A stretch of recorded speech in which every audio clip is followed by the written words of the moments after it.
যে আমাদের এলাকার বড় ভাই শিয়াব ভাই আমাদের এখানে আসছে, ঠিক আছে। এই যে আমাদের শোরুমের বড় ভাই আছে।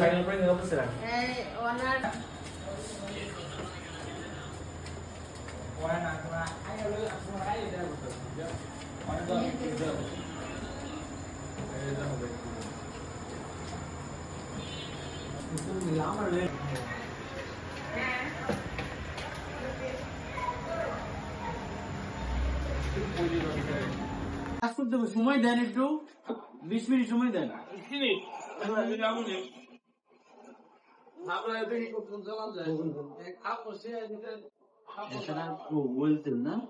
ওয়েলসেল লাগাইতো না।